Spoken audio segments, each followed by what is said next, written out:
नमो बुद्धाय. सप्रेम जय भीम. प्रिय बंधू आणि भगिनींनो, आपण परमपूज्य बोधिसत्व डॉक्टर बाबासाहेब आंबेडकर लिखित बुद्ध आणि त्यांचा धम्म या ग्रंथाचे पठण करीत आहोत. यामध्ये आपण द्वितीय खंडातील भाग 3चे आपले वाचन सुरू आहे. यामधील आपण आज रठ्ठपालाचे धर्मांतर हे प्रकरण वाचणार आहोत. चला तर मग वाचनास सुरुवात करूया. तत्पूर्वी आपण माझे चॅनल जर का सबस्क्राईब केलं नसेल तर सबस्क्राईब करून घ्या, जेणेकरून नवनवीन अपडेट मिळण्यास आपणास सुलभता होईल. चला तर मग सुरुवात करूया. एकदा बऱ्याचशा भिक्खूसह कुरुदेशात भिक्षा मागीत फिरत असताना कुरूंची नगरी थुल्लकोठ्ठीत येथे भगवंत राहिले. कुरूंना हे समजल्यावर भगवंताचा आदर करण्यासाठी ते त्यांच्याकडे गेले. ते बसल्यावर भगवंतांनी धम्मोपदेश केला. भगवंताचा उपदेश ऐकल्यावर थुल्लकोठ्ठीत येथील रहिवाशांच्या ब्राह्मण प्रमुखांनी भगवंताचे कृतज्ञतापूर्वक आभार मानले आणि वंदन करून ते निघून गेले. त्यांच्यामध्ये तेथील एका प्रमुख घराण्यात जन्माला आलेला रठ्ठपाल नावाचा एक तरुण होता. त्याच्या मनात विचार आला, माझ्या समजुतीप्रमाणे भगवंतांनी दिलेल्या उपदेशानुसार कौटुंबिक जीवन जगणाऱ्या माणसाच्या दृष्टीने संपूर्ण शुद्ध आणि निर्दोष असे उच्च जीवन जगणे ही सोपी गोष्ट नाही. मी केस कापून टाकले, दाढी काढली, पित्तवस्त्र धारण केले, गृहत्याग करून गृहहीन परिव्राजक झालो तर काय हरकत आहे. ब्राह्मण फारसे दूर गेले नव्हते. अशा वेळी रठ्ठपाल परत आला आणि भगवंतांना वंदन करून त्याने आपल्या मनातील विचार त्यांना सांगितला आणि प्रवज्जा व उपसंपदा देऊन त्यांच्या संघात आपल्याला प्रवेश देण्याची त्याने विनंती केली. भगवंतांनी विचारले, असे करण्यास तुला तुझ्या मातापित्यांची संमती आहे काय? नाही भगवन, ज्यांना त्यांच्या मातापित्यांची संमती नाही त्यांना मी प्रवज्जा देत नाही. महाराज, ती संमती मिळवण्याचा मी प्रयत्न करीन. तो तरुण मनुष्य म्हणाला आणि उठून मोठ्या आदराने भगवंताचा निरोप घेऊन तो आपल्या आईवडिलांकडे गेला. त्याने त्यांना सांगितले, आपले विचार त्यांच्या पुढे मांडले आणि भिक्खू होण्यासाठी त्यांची परवानगी मागितली. आईवडिलांनी पुढील प्रमाणे उत्तर दिले, बाळा रठ्ठपाल, तू आमचा एकुलता एक मुलगा आहेस आणि आमचा फार लाडका आहेस. तू सुखाने जगत आहेस आणि सुखातच वाढला आहेस. दुःखाचा तुला मुळीच अनुभव नाही. जा, खा, पी, मजा कर आणि सुखाने सत्कृत्य करीत राहा. आम्ही तुला संमती देत नाही. तुझ्या मृत्यूने आम्ही अनाथ होऊ आणि आम्हाला हे जीवन सुखाचे वाटणार नाही.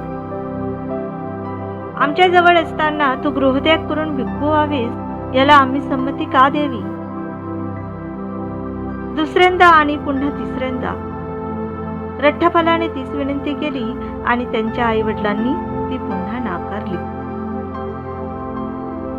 आईवडिलांची संमती न मिळाल्यामुळे त्या तरुणाने उघड्या जमिनीवर लोळण घेतली आणि एक तर मी इथेच प्राण देईन, नाहीतर भिक्खू तरी होईन असे त्याने स्पष्ट सांगितले. त्याला भिक्खू होण्यास विरोध दर्शवित त्याचे आईवडील त्याला उठून बसायला विनवणी करू लागले, पण तो तरुण मनुष्य एक शब्दही बोलला नाही. त्यांनी त्याला पुन्हा 2दा 3दा विनवणी केली पण तरीही तो एक शब्दही बोलला नाही. म्हणून रठ्ठपालाच्या आईवडिलांनी त्याच्या मित्रांना भेटून सगळी हकीकत सांगितली आणि त्यांनी त्याला जे सांगितले होते तेच आग्रहपूर्वक त्याला सांगण्यास त्यांनी त्याला सांगितले. त्याच्या मित्रांनी त्याला 3 वेळा विनंती केली, पण तो एकही शब्द बोलला नाही. तेव्हा त्याचे मित्र त्याच्या आईवडिलांकडे आले आणि म्हणाले, तिथेच उघड्या जमिनीवर पडून तो सांगत आहे की मी एकतर मरून जाईन नाहीतर भिक्खू होईन. जर तुम्ही त्याला संमती दिली नाही तर तो कधीही जिवंत उठणार नाही. पण तुम्ही संमती दिली तर तो भिक्खू झाल्यावर तुमच्या दृष्टीस तरी पडेल. जर भिक्खू होऊन राहणे त्याला आवडले नाही तर तो दुसरे काय करू शकेल? तो येथेच परत येईल, म्हणून तुम्ही त्याला संमती द्या. ठीक आहे, आम्ही संमती देतो, पण जेव्हा तो भिक्खू होईल तेव्हा त्याने येथे येऊन आमची भेट घेतली पाहिजे. रठ्ठपालाचे मित्र त्याच्याकडे गेले आणि त्याच्या आईवडिलांनी संमती दिल्याची त्यांना सांगितले. परंतु तो भिक्खू झाल्यानंतर त्याने त्यांना भेटण्यासाठी आले पाहिजे हेही त्यांनी सांगितले. तेव्हा तो उठला आणि थकवा दूर झाल्यावर तो भगवंताकडे गेला. त्यांना वंदन केल्यावर एका बाजूला बसून तो म्हणाला, मी भिक्खू होण्याबद्दल आईवडिलांची संमती मिळवली आहे. मला संघात प्रवेश द्यावा अशी भगवंतांना माझी विनंती आहे. भगवंताच्या संघात त्याला प्रवेश देण्यात आला. तुल्लकोट्टी तेथे आवश्यक तितके दिवस राहून पंधरवड्यानंतर भगवान बुद्ध भिक्षा यात्रेसाठी श्रावस्तीत जावयास निघाले आणि त्या ठिकाणी अनाथपिंडकाच्या सुखदायी जेतवनात त्यांनी वस्ती केली. ज्या आदर्शाच्या शोधासाठी तरुण लोक गृहत्याग करून गृहहीन भिक्खू होतात, तो उपरतीच्या जीवनाचा सर्वश्रेष्ठ आदर्श भिक्खू. रठ्ठपालाला एकांतवास, कष्ट, दृढता व निस्वार्थ यांनी परिपूर्ण असे जीवन जगल्यावर लवकरच मिळाला. नंतर तो भगवंताकडे गेला आणि वंदन केल्यावर एका बाजूला बसून म्हणाला, भगवंताच्या अनुज्ञेने आईवडिलांना भेटावयास जाण्याची माझी इच्छा आहे. रठ्ठपालाच्या मनातील विचारांची आपल्या मनात बारकाईने तपासणी करून आणि आपल्याला मिळालेल्या शिक्षणाचा त्याग करून सामान्य माणसाचे खालच्या पातळीवरील जीवन जगण्याची इच्छा त्याला होणार नाही हे ओळखून भगवंतांनी त्याला केव्हाही जाण्याची अनुज्ञा दिली. तेव्हा तो उठून अत्यंत आदराने भगवंताचा निरोप घेतल्यावर आपला बिछाना बाजूला ठेवून त्याने आपले चिवर व भिक्षापात्र घेतले आणि भिक्षा यात्रेसाठी तो तुल्लकोट्टी तेथे गेला. त्या ठिकाणी त्याने कुरु राजाच्या मृगवनात वस्ती केली. दुसऱ्या दिवशी सकाळी लवकरच चिवर वस्त्र परिधान करून आणि भिक्षापात्र घेऊन तो भिक्षेसाठी नगरात गेला आणि तेथे भेदभाव न करता घरोघर फिरत असताना तो आपल्याच वडिलांच्या घरी गेला. त्याचे वडील घरातील दिवाणखान्यात आपले केस विंचरीत होते. त्यांनी रठ्ठपालास दुरून येत असताना पाहिले आणि ते म्हणाले, या वैराग्याच्या कारट्यांनीच माझ्या एकुलत्या एक लाडक्या मुलाला भिक्खू करून टाकले. याप्रमाणे स्वतःच्या वडिलांच्याच घरी रठ्ठपालाला काहीही मिळाले नाही. नुसता नकार तर नाहीच, पण शिव्या मात्र मिळाल्या. त्याच वेळी घरातील एक दासी आदल्या दिवशीचा शिळा भात फेकून देण्याच्या बेतात होती. तेव्हा रठ्ठपाल तिला म्हणाला, ताई, ते जर टाकून देणार असशील तर ते माझ्या या पात्रात घाल. त्याच्या भिक्षापात्रात भात घालीत असताना त्याचा आवाज, हात आणि पाय तिने ओळखले आणि सरळ मालकिनीकडे जाऊन मोठ्याने म्हणाली, मालकीनबाई, धाकटे धनी परत आले आहेत. तू म्हणतेस ते खरे असेल तर तू यापुढे दासी राहणार नाही, आई म्हणाली आणि आपल्या मुलाच्या आगमनाची वार्ता ऐकल्याचे आपल्या पतीला सांगण्यासाठी घाईघाईने निघून गेली. कुंपणाजवळ बसून रठ्ठपाल तो शिळा भात खात असतानाच त्याचा पिता तेथे येऊन उद्गारला, बाळ, तू शिळा भात खात आहेस, हे खरे आहे काय? तू आपल्या स्वतःच्या घरी का येत नाहीस? गृहस्था, गृहत्याग करून गृहहीन बनलेल्यांना आम्हाला घर कसले? मी तुमच्या घरी आलो होतो, पण मला तेथे काहीही मिळाले नाही. नुसता नकारही मिळाला नाही, शिव्या मात्र मिळाल्या. ये बाळ, आपण घरात जाऊ.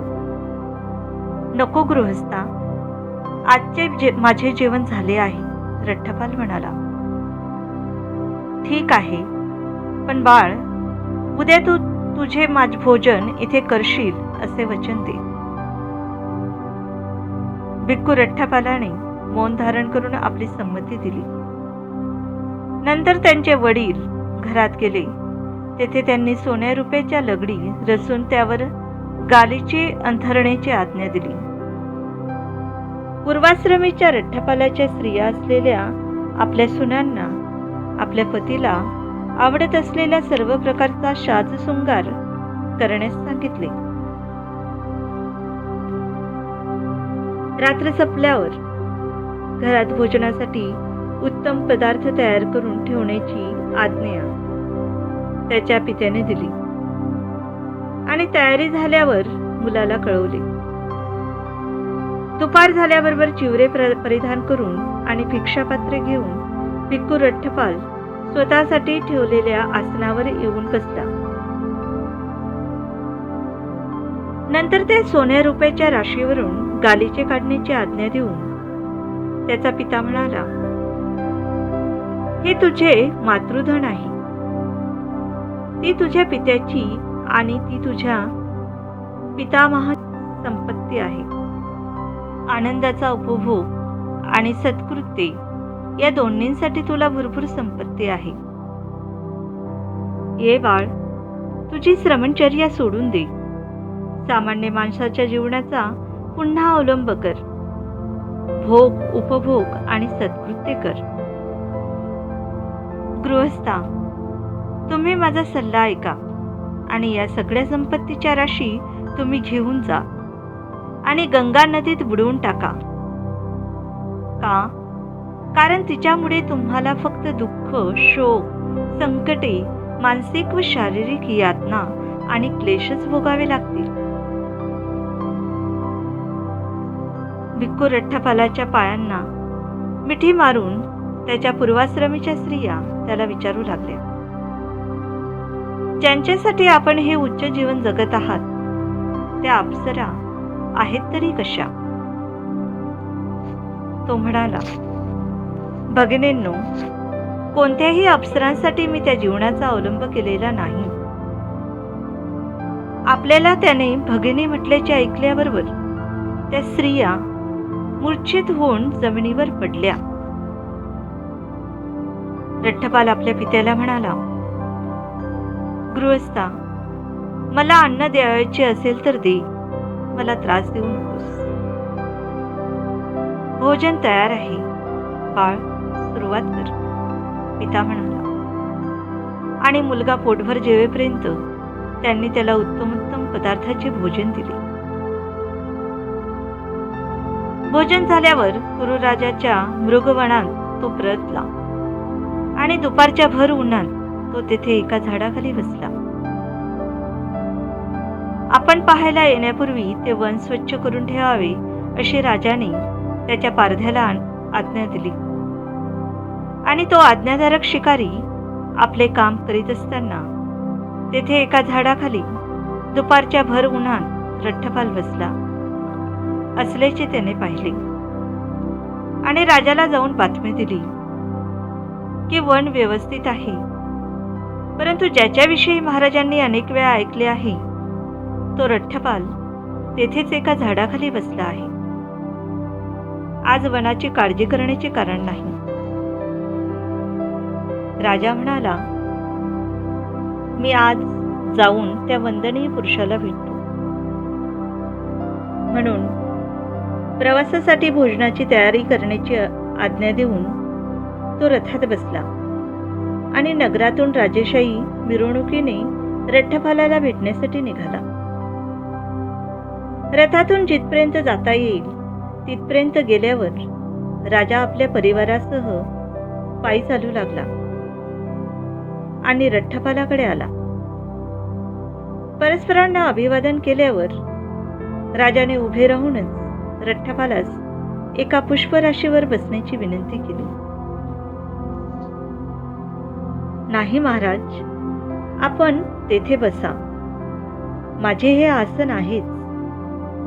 आसनस्थ झाल्यावर राजा म्हणाला, रठ्ठपाल, माणसाच्या 4 हानी माणसाने भोगावे लागतात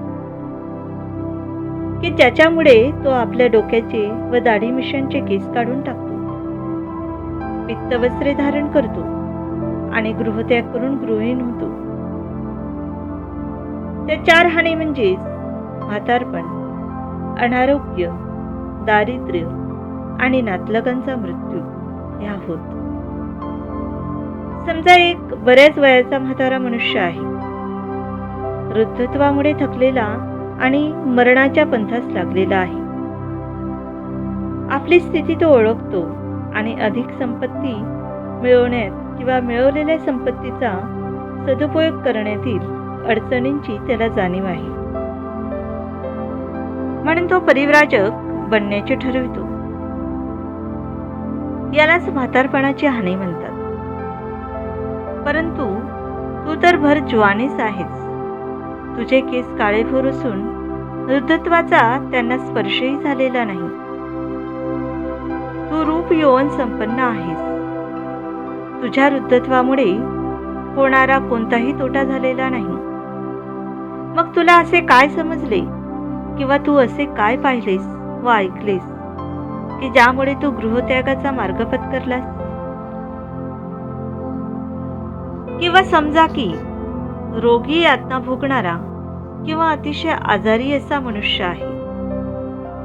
तो आपली स्थिती ओळखतो आणि अधिक संपत्ती मिळवण्याकरता किंवा मिळवलेल्या संपत्तीचा सदुपयोग करण्यातील अडचणीचा त्याला जाणीव झाली आहे. म्हणून तो परिव्राजक बनवण्याचं ठरवतो. यालाच अनारोग्याची हानी म्हणतात. परंतु तू आजारी नाहीस की यातनाही भोगीत नाहीस. तुझ्या नेमस्त प्रकृतीमुळे तुझी पचनशक्ती चांगली राहिली आहे. म्हणून अनारोग्यामुळे जो तंटा होतो तसा तुझा झालेला नाही. मग तुला असे काय समजले किंवा तू असे काय पाहिलेस वा ऐकलेस की ज्यामुळे तू गृहत्यागाचा मार्ग पत्करावा? किंवा तिसऱ्या एका माणसाचे उदाहरण घेऊ. श्रीमंत आणि वैभवशाली झाल्यानंतर आणि क्रमाक्रमाने ते वैभव गमावल्यानंतर तो आपली स्थिती ओळखतो. अधिक संपत्ती मिळवण्यातील किंवा मिळवलेल्या संपत्तीचा सदुपयोग करण्यातील अडचणीची त्याला जाणीव होती. म्हणून तो परिव्राजक होण्याचे ठरवितो. याला नातलगांच्या मृत्यूमुळे झालेला तोटा म्हणतात. परंतु तुला तर मित्र आणि नातलग खूप आहेत. नातलगाच्या मृत्यूमुळे जो तोटा होतो तसा तुझा तोटा झालेला नाही. मग तुला असे काय समजले किंवा तू काय पाहिलेस किंवा ऐकलेस की ज्यामुळे गृहत्याग करण्याचा मार्ग तू पत्करलास? रठ्ठपाल उत्तरला, महाराज, मी गृहत्याग करून गृहीण झालो याचे कारण असे की ज्ञानी आणि दार्शनिक सम्यक संबुद्धांनी सांगितलेली 4 तत्वे मी समजावून घेतली, पाहिली आणि ऐकली. ती 4 तत्वे अशी: जग अनित्य असून सतत बदलत आहे. जगाला रक्षण करता किंवा पालन करता असा कोणीही नाही. आपली कशावरही मालकी नाही. प्रत्येक वस्तू मागे ठेवूनच आपणाला गेले पाहिजे. तृष्णेच्या आहारी गेल्यामुळे जगात दुःख आहे आणि त्यामुळे जगात अनेक उणिवा असून ते सारखे धडपडत आहेत. विलक्षण, खरोखर उत्कृष्ट राजा उद्गरला. भगवंतांनी सांगितले ते किती बरोबर आहे. तर बंधू आणि भगिनींनो, आजच्या वाचनाचा भाग या ठिकाणी समाप्त झालेला आहे आणि आता मी स्पष्टीकरणाकडे वळते.